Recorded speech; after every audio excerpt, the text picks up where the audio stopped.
O tema da aula é o registro do parcelamento do solo urbano. Sabemos que o registro do parcelamento é algo que não depende mais da prefeitura municipal.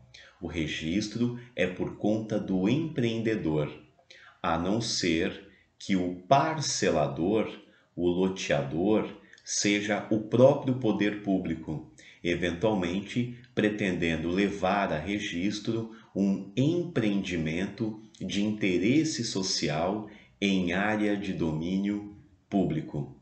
Vamos à leitura do artigo 18 da Lei 6.766 de 79. Estabelece o artigo 18 em seu caput. Aprovado o projeto de loteamento ou desmembramento, o loteador deverá submetê-lo ao registro imobiliário dentro de 180 dias, sob pena de caducidade da aprovação, acompanhado dos seguintes documentos. Portanto, o artigo 18 nos traz um prazo de caducidade se aprovado o loteamento ou o desmembramento por decreto, por lei, por ato administrativo de licença, um alvará, o ato que aprove esse loteamento ou desmembramento. Ele eventualmente poderá ou não ser publicado. Os decretos, as leis são publicadas. Ou, não sendo publicado, vai constar a data da sua emissão. Dentro desse prazo de 180 dias, que poderá ser contado da data de sua publicação ou poderá ser contado da data de sua expedição, esse prazo de 180 dias é o prazo que o empreendedor, o parcelador, o loteador tem para registrar este empreendimento no cartório de registro de imóveis. Se não fizer nesse prazo de 180 dias, opera-se a chamada caducidade. O ato de aprovação, aquele decreto, aquela lei, aquela licença ou alvará, perde a sua validade. E para que o interessado, o empreendedor, apresente novamente um projeto de parcelamento do solo, deverá obter junto à Prefeitura Municipal novamente esta licença. E caberá a cada órgão público municipal o procedimento para a renovação dessa licença que expirou no prazo de 180 dias. Pode ser que seja um projeto de parcelamento que foi aprovado pela prefeitura há muitos anos e, portanto, o projeto precisa ser profundamente alterado, especialmente em função da modernização da legislação urbanística municipal e federal. Entretanto, pode ser algo que foi recentemente aprovado e apenas por alguns problemas de juntada de documentos que eventualmente o empreendedor não conseguiu fazer nesse prazo de 6 meses, de 180 dias, é que poderá a prefeitura eventualmente tornar mais simples essa reanálise do procedimento. Os incisos do artigo 18 estão indicando quais são os documentos que deverão ser apresentados no cartório de registro de imóveis. O primeiro deles é o título de propriedade do imóvel ou certidão da matrícula. É fundamental a apresentação do título de propriedade, como já comentamos. O posseiro, ele não pode implementar um loteamento. O loteamento somente pode ser implementado por o dono do imóvel. Aqui o inciso 1 coloca ressalvado o disposto nos parágrafos 4º e 5º. Isto porque o parágrafo 4º menciona que o título de propriedade será dispensado quando se tratar de parcelamento popular, destinado às classes de menor renda, em imóvel declarado como de utilidade pública, e que haja uma decisão judicial emitindo a prefeitura na posse do imóvel. Neste caso, o poder público não precisará apresentar esta certidão. O inciso 2º exige o histórico dos títulos de propriedade do imóvel, abrangendo os últimos 20 anos, chamada certidão vintenária. O inciso 3 faz menção à necessidade de certidões negativas, certidão dos tributos federais, estaduais, municipais. É necessário também a certidão negativa das ações reais referentes ao imóvel pelo período de 10 anos. É necessário identificar também eventuais ações penais com respeito ao crime contra o patrimônio e contra a administração pública.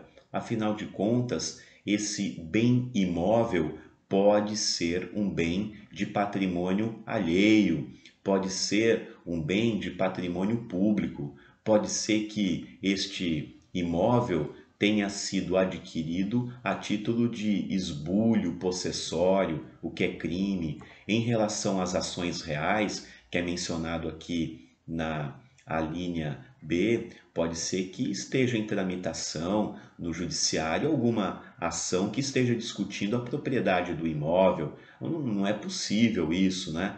Não é possível que você vá levar registro, um parcelamento do solo, onde você vai ter ali uma ação penal, porque o imóvel é objeto do crime de esbulho, ou uma ação real reivindicando o imóvel. Não há condição de levar isso a registro, não há condição desses lotes serem futuramente alienados. E a questão dos tributos é uma garantia dada ao adquirente do lote para que ele receba a sua unidade imobiliária livre de qualquer tributo federal, estadual ou municipal.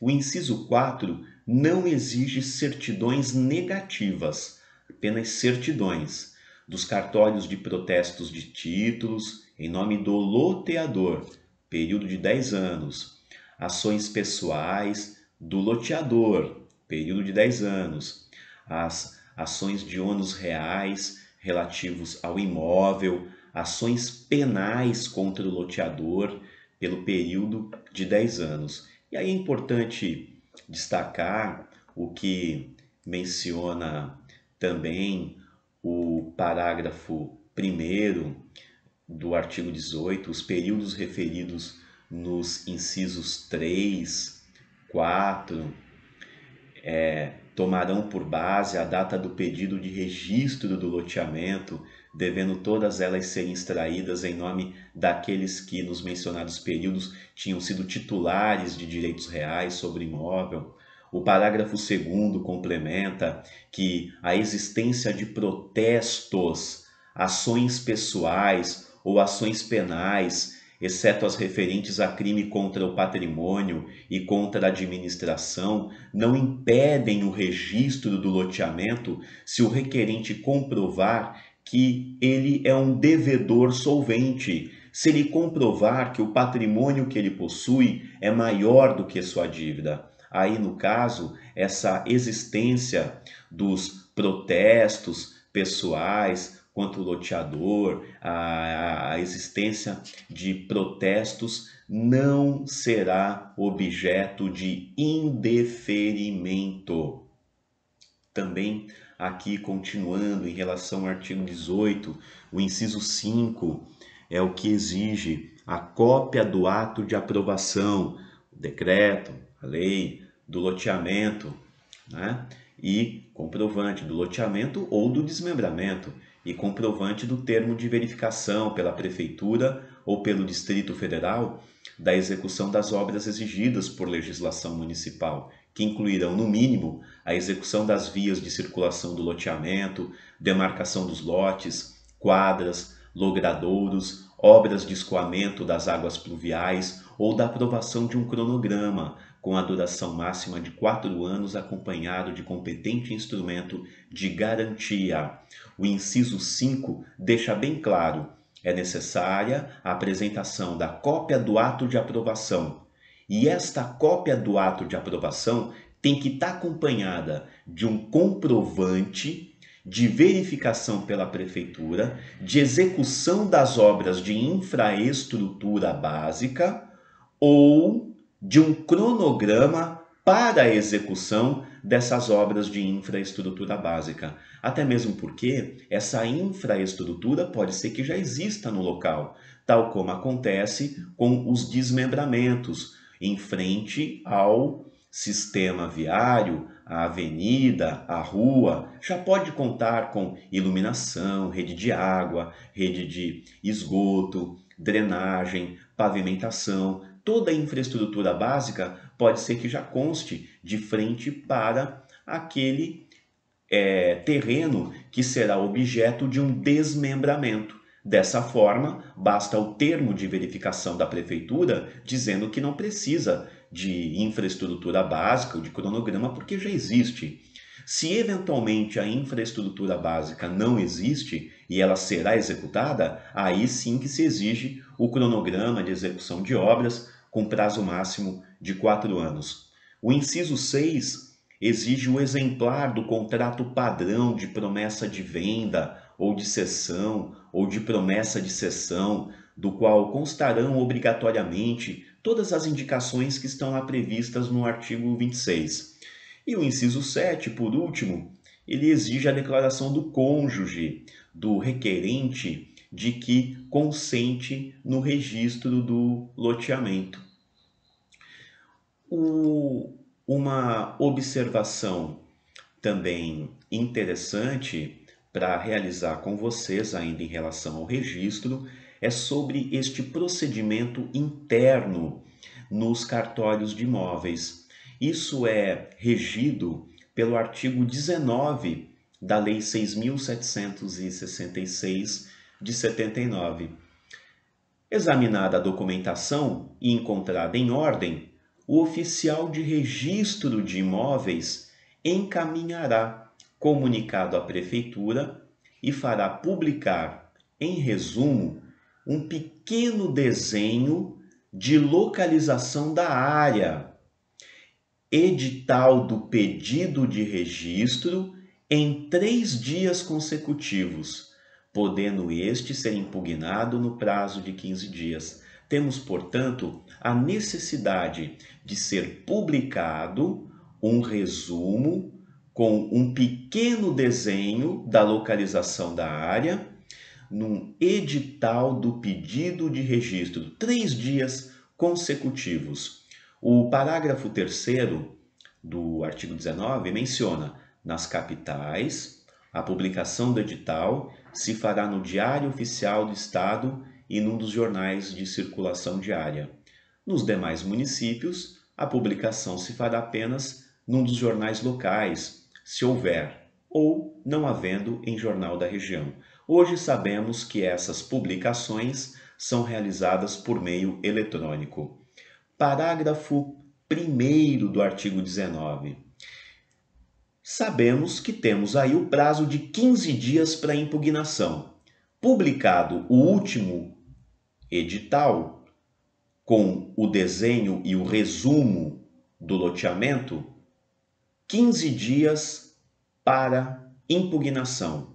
Se houver impugnação, o oficial do registro de imóveis, ele vai intimar o requerente, o empreendedor e a prefeitura, para que sobre essa impugnação, se manifestem no prazo de 5 dias, sob pena de arquivamento do processo, de não ser levado a registro o empreendimento.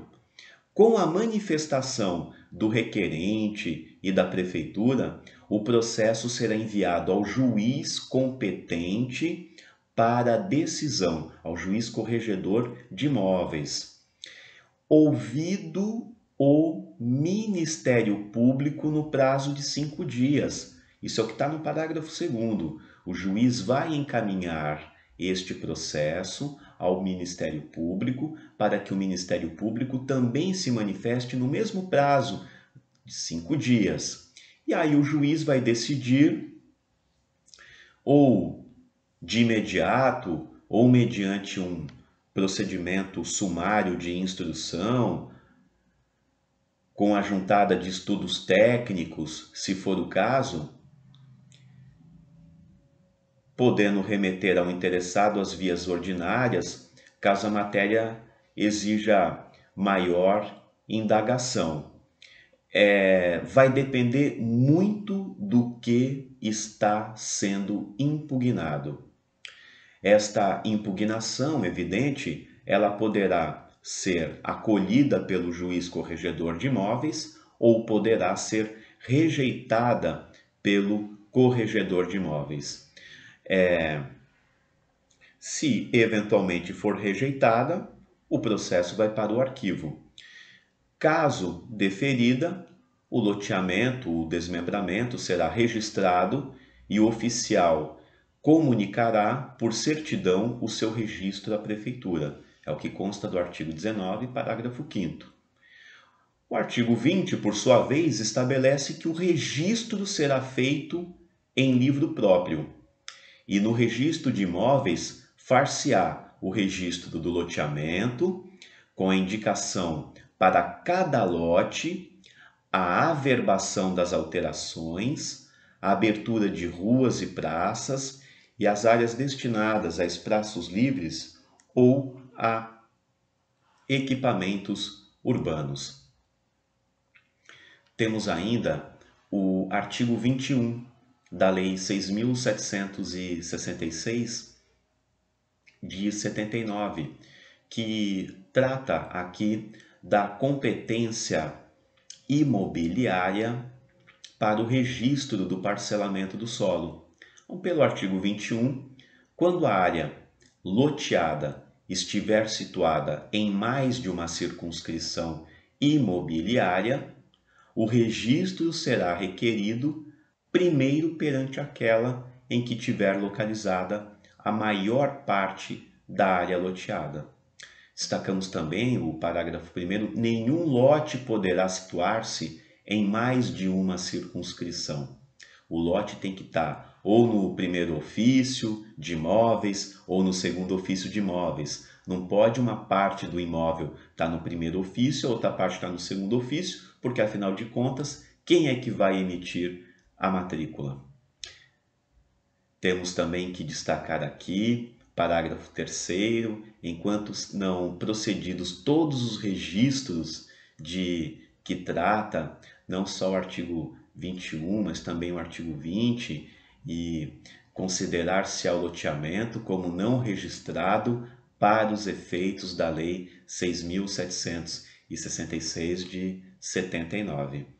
Destacamos ainda, em relação aos débitos fiscais, tem uma regrinha interessante no Código de Normas da Corregedoria Geral da Justiça do Estado de São Paulo, havendo incidência de débitos fiscais municipais sobre o imóvel objeto do parcelamento, admitir-se-á certidão positiva com efeitos de negativa expedida pela municipalidade. Isso daqui vai totalmente contrário ao que estabelece o artigo 9º da Lei 6.766 e também contrário ao que estabelece o artigo 18, inciso 3 da Lei 6.766, que exigem certidão negativa.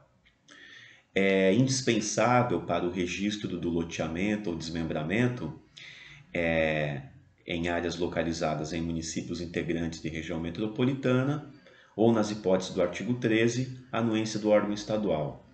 Bom, a certidão de anuência do Estado, ela é prevista também em Minas Gerais. Parcelamento dependerá ainda de prévia aprovação da entidade ou órgão metropolitano estadual competente, nos casos previstos em lei. É a certidão de anuência do Estado, ou seja, o artigo 18 relaciona vários documentos, mas esses documentos também deverão estar acompanhados da anuência prévia quando for o caso. A abertura de matrículas de áreas públicas O provimento 260 da Corregedoria Geral de Justiça de Minas estabelece que o oficial de registro abrirá matrículas individualizadas referentes às áreas públicas. É uma regrinha lá do estado de Minas Gerais, mas isso não se repete em todos os estados. No estado de São Paulo, por exemplo, registrado o loteamento, o oficial poderá, a seu critério, abrir matrícula para as vias, praças, espaços livres e outros equipamentos urbanos, constantes do memorial descritivo e do projeto registrado. Temos ainda a questão envolvendo a abertura dos lotes particulares. Isso também varia muito de estado para estado, de acordo com os seus códigos de normas. No Maranhão, no desmembramento ou divisão de imóvel, será aberta a matrícula para cada uma das partes resultantes e em cada matrícula será registrado o título da divisão. Então, no Maranhão, isso é feito a partir do registro da divisão do imóvel. No Ceará, aprovado o projeto de loteamento ou desmembramento, o loteador deverá submetê-lo a registro, no prazo previsto no artigo 18, acompanhado dos seguintes documentos: na apresentação de títulos pertinentes à transação de lotes, de loteamento ou desmembramento já registrados, o oficial de registro deverá abrir nova matrícula específica para o lote, na apresentação de títulos pertinentes à transação.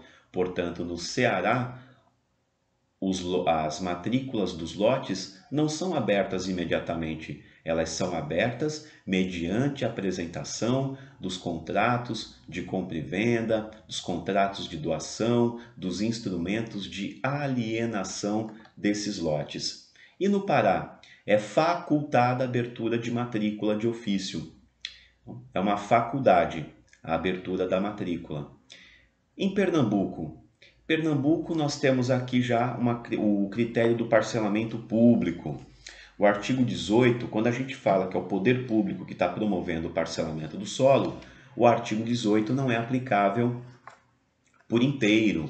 Ou seja, o inciso 2, o inciso 3, a certidão vintenária de propriedade do imóvel não é exigida, não vai ser exigido também os tributos, porque há a imunidade recíproca tributária, também não serão exigidos as certidões de ônus reais, porque em relação aos bens imóveis, o que prevalece é a não onerabilidade, então eles não estão sujeitos aos direitos reais de garantia, ao penhor, à hipoteca, anticrese, à penhora, não estão sujeitos a nada esses bens imóveis, que são inalienáveis, imprescritíveis, impenhoráveis. E também o inciso 7, que é a anuência do cônjuge. Isso também não cabe aos órgãos públicos municipais. Isso é em Pernambuco, isso se repete também em Tocantins, tem uma norma semelhante. Isso também se repete à Bahia, uma norma igualzinha na Bahia. Também se repete em Mato Grosso, norma muito semelhante em Mato Grosso, dos procedimentos para registro de novos parcelamentos implantados diretamente pela União, Estado, municípios, coabs e assemelhadas, os oficiais de registro de imóveis não exigirão as certidões previstas no artigo 18. Isso também se repete em Mato Grosso do Sul, norma praticamente idêntica. E em relação já a um outro tema, o lançamento do IPTU pelos municípios, isso nós observamos alguns julgados. IPTU, loteamento registrado, incidência sobre a gleba. Após o registro do loteamento regularmente aprovado pela Prefeitura, o IPTU deixa de incidir sobre a gleba, devendo ser lançado para cada lote de maneira individualizada, sendo nulo o lançamento sobre a gleba. Em outro julgado, lançamento efetuado antes do registro do lançamento no cartório de registro de imóveis, inadmissibilidade. Logo, podemos concluir que o lançamento do IPTU é somente após o registro no cartório de imóveis, mesmo que as matrículas individuais ainda não estejam abertas, nós já temos a aprovação do empreendimento com o desenho e o memorial descritivo de cada um desses lotes. O poder público já pode estar fazendo o lançamento do IPTU de acordo com esses lotes, nada impede, mas isso somente após o registro do loteamento.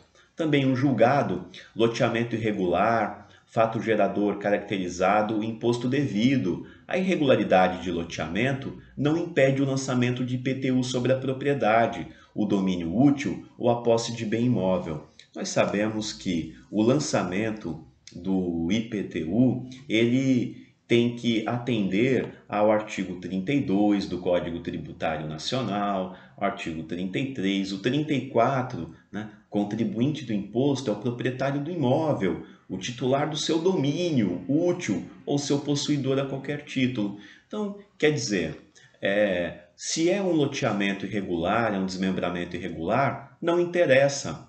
O artigo 34 do Código Tributário Nacional admite o lançamento de IPTU também para o posseiro. Também temos que destacar aqui a distinção que deve ser estabelecida entre zona urbana e a zona de expansão urbana. Loteamento inserido na zona urbana, necessidade do mínimo de melhoramentos, exceção que se aplica somente aos imóveis localizados fora do perímetro urbano. IPTU, zona de expansão urbana, melhorias previstas no artigo 32, parágrafo 1º do CTN, Código Tributário Nacional, desnecessidade. O que esses julgados querem dizer? Vamos trocar em miúdos. Se a zona urbana, se nós estamos diante de uma zona urbana, eu preciso, para o lançamento do IPTU, ter um dos dois melhoramentos, ter do rol previsto no parágrafo 1º do artigo 32. Para os efeitos deste imposto, zona urbana definida em lei municipal, desde que haja existência de melhoramentos indicados em pelo menos nos dois incisos seguintes: meio-fio ou calçamento com canalização de águas pluviais, abastecimento de água, sistema de esgotamento e sanitários, rede de iluminação pública, com ou sem posteamento para distribuição domiciliar, escola primária ou posto de saúde, a uma distância máxima de 3 km do imóvel considerado. Aqui é a zona urbana e para que haja o lançamento do IPTU, precisa haver dois destes melhoramentos.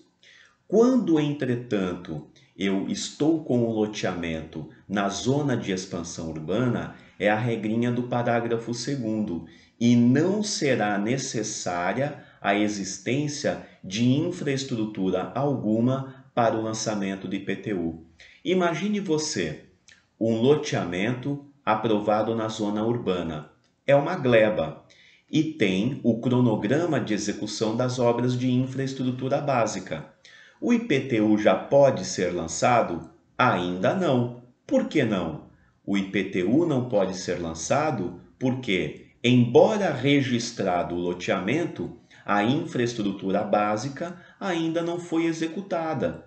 E como ela não foi executada, não atende ao parágrafo 1º. E se for um loteamento na zona de expansão urbana, eu posso lançar o IPTU? Aí eu posso sim, porque mesmo a infraestrutura básica ainda não tendo sido executada pelo loteador, pelo empreendedor, o parágrafo 2º e a jurisprudência pacificada do Superior Tribunal de Justiça, o STJ, entende que não é necessário qualquer melhoramento para lançamento de IPTU em zona de expansão urbana. É importante ainda destacar nesse assunto envolvendo o lançamento do IPTU que existem inúmeros julgados exigindo que o poder público para promover o lançamento do IPTU, deve primeiro providenciar a alteração dos cadastros federais, especialmente o cadastro junto à Receita Federal e ao INCRA, para que seja demonstrada a descaracterização do imóvel de rural para urbano. Caso contrário, poderá haver a chamada bitributação. Está sendo feito o lançamento do ITR e também o lançamento do IPTU. O lançamento do IPTU em um parcelamento do solo, ele vai se aperfeiçoar com o registro do loteamento, ele vai se aperfeiçoar com a execução da infraestrutura básica, se for numa zona urbana, na zona de expansão não precisa. Mas de qualquer forma, se eu ampliei esse perímetro urbano, eu preciso comunicar isso ao INCRA, eu preciso comunicar isso à Receita Federal para que seja feita a devida alteração nos cadastros e não seja feito mais o lançamento do ITR. Também destacamos que é possível a alteração e o cancelamento do registro do loteamento ou do desmembramento. Isso é previsto no artigo 28, a alteração, e o cancelamento é previsto no artigo 23. São hipóteses muito raras, muito difíceis de acontecer. O artigo 28, ele fala que qualquer alteração ou cancelamento parcial, o cancelamento integral está no artigo 23, o cancelamento parcial está no artigo 28, dependerá de acordo entre loteador e os adquirentes de lotes atingidos pela alteração, bem como da aprovação da prefeitura, devendo ser depositada no registro de imóveis em complemento ao projeto original com a devida averbação. Alterar o registro do loteamento ou promover uma cancelamento parcial, isso será possível?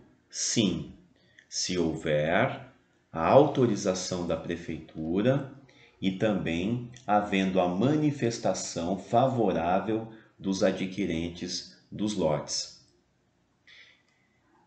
A alteração do projeto de loteamento, segundo ensina o professor Diógenes Gasparini, deve seguir o mesmo procedimento administrativo de aprovação de um projeto de loteamento, devendo se submeter a todas as licenças e a todas as fases exigíveis para se obter uma aprovação. É muito difícil essa alteração quando nós estamos lidando com parcelamentos do solo muito antigos. Isto porque a legislação sofre profunda alteração ao longo dos anos e pode ser que um projeto de loteamento, desmembramento, aprovado há muitos anos, ele, se hoje for analisado, deveria ser totalmente revisto, redesenhado pela legislação atual em vigor. O artigo 23, por outro lado, trata do cancelamento integral do loteamento.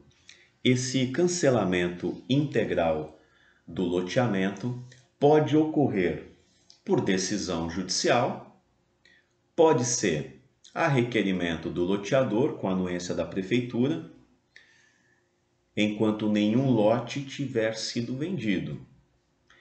Pode ser a requerimento conjunto do loteador e dos adquirentes dos lotes, também com anuência da prefeitura, e aí no caso também do Estado.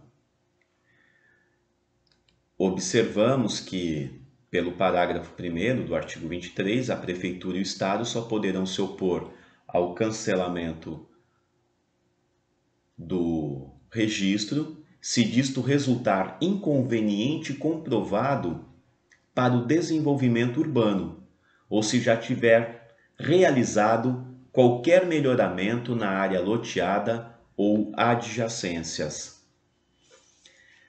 Parágrafo 2º, nas hipóteses dos incisos 2 e 3, ou seja, quando é o loteador que requer o cancelamento, ou quando é o loteador em conjunto com os adquirentes requerendo o cancelamento, o oficial de registro de imóveis vai publicar, em resumo, um edital do pedido de cancelamento que pode ser impugnado no prazo de 30 dias, contados da publicação, da última publicação.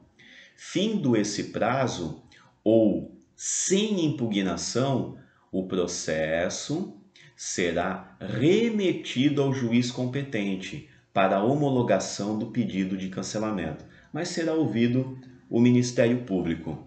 Ministério Público, o entendimento que se faz é que deve ser ouvido no prazo de 5 dias e também se faz o entendimento que este edital deve ser publicado por 3 vezes, 3 dias consecutivos. A homologação será precedida de uma vistoria judicial, destinada a comprovar a inexistência de adquirentes instalados na área loteada. Não pode haver adquirente instalado no local. Se houver adquirente instalado no local, seja a requerimento do loteador, seja a requerimento conjunto do loteador com os adquirentes, será indeferido esse pedido. Porém, se o cancelamento do registro for mediante decisão judicial, pode ser que esteja envolvido aí na matéria alguma questão ambiental. Pode ser que o loteamento tenha sido registrado em uma área de preservação permanente, em uma unidade de conservação, em um local onde ele não poderia ser implantado, em uma área de risco. Aí, no caso, mesmo tendo pessoas morando lá, mesmo já tendo construções, é impossível que permaneçam, porque é um local, é um terreno insuscetível à ocupação. Então, por decisão judicial, pode ter gente lá, mas vai ter que sair. E nas hipóteses dos incisos 2 e 3, não pode ter ninguém ocupando o local. Prosseguimos ainda mencionando este julgado do Tribunal de Justiça de Minas Gerais. O loteador está sujeito às restrições convencionais do loteamento, que, se não cumpridas a tempo e modo, não devem ser toleradas pela administração municipal, que não está compelida a manter o loteamento em desconformidade com os planos urbanísticos. O registro imobiliário do loteamento subsiste e não é cancelado automaticamente pela simples revogação de um decreto municipal, cancelando a aprovação. Então, nós observamos bem que não é porque a prefeitura reviu o seu ato, não é porque ela expediu um decreto aprovando um loteamento em unidade de conservação, em área de preservação permanente, que a simples revogação do seu ato vai implicar no cancelamento do registro. Não é assim que funciona. O que vai precisar? O poder público vai necessitar ingressar com uma ação declaratória para que haja uma decisão judicial. Não é algo que pode ocorrer administrativamente pelo cartório de registro de imóveis, pelo juiz corregedor permanente. Tem que vir uma decisão judicial anulando o registro, aliás, uma decisão judicial, como a lei fala, cancelando o registro. Mas se esse registro foi efetuado em descumprimento à lei federal, é hipótese sim de anulação. Claro que o legislador, no artigo 23, utiliza a expressão genérica cancelamento. Portanto, esses são os comentários que podemos fazer sobre o registro do parcelamento do solo urbano. Para o empreendedor particular que vai executar esse empreendimento, uma importante dica é a leitura do Código de Normas, das normas de serviço da Corregedoria Geral da Justiça do seu estado, que pode ser facilmente obtida no site dos tribunais de justiça. Pesquisando isso pelo Google, facilmente você identifica esses códigos de normas para fazer uma rápida leitura dos requisitos que são exigidos para o registro nos cartórios de imóveis. Não é nada muito diferente, não é nada muito mais detalhado do que eu já falei aqui. Na verdade, acaba servindo até como um resumo e também como uma complementação de informações.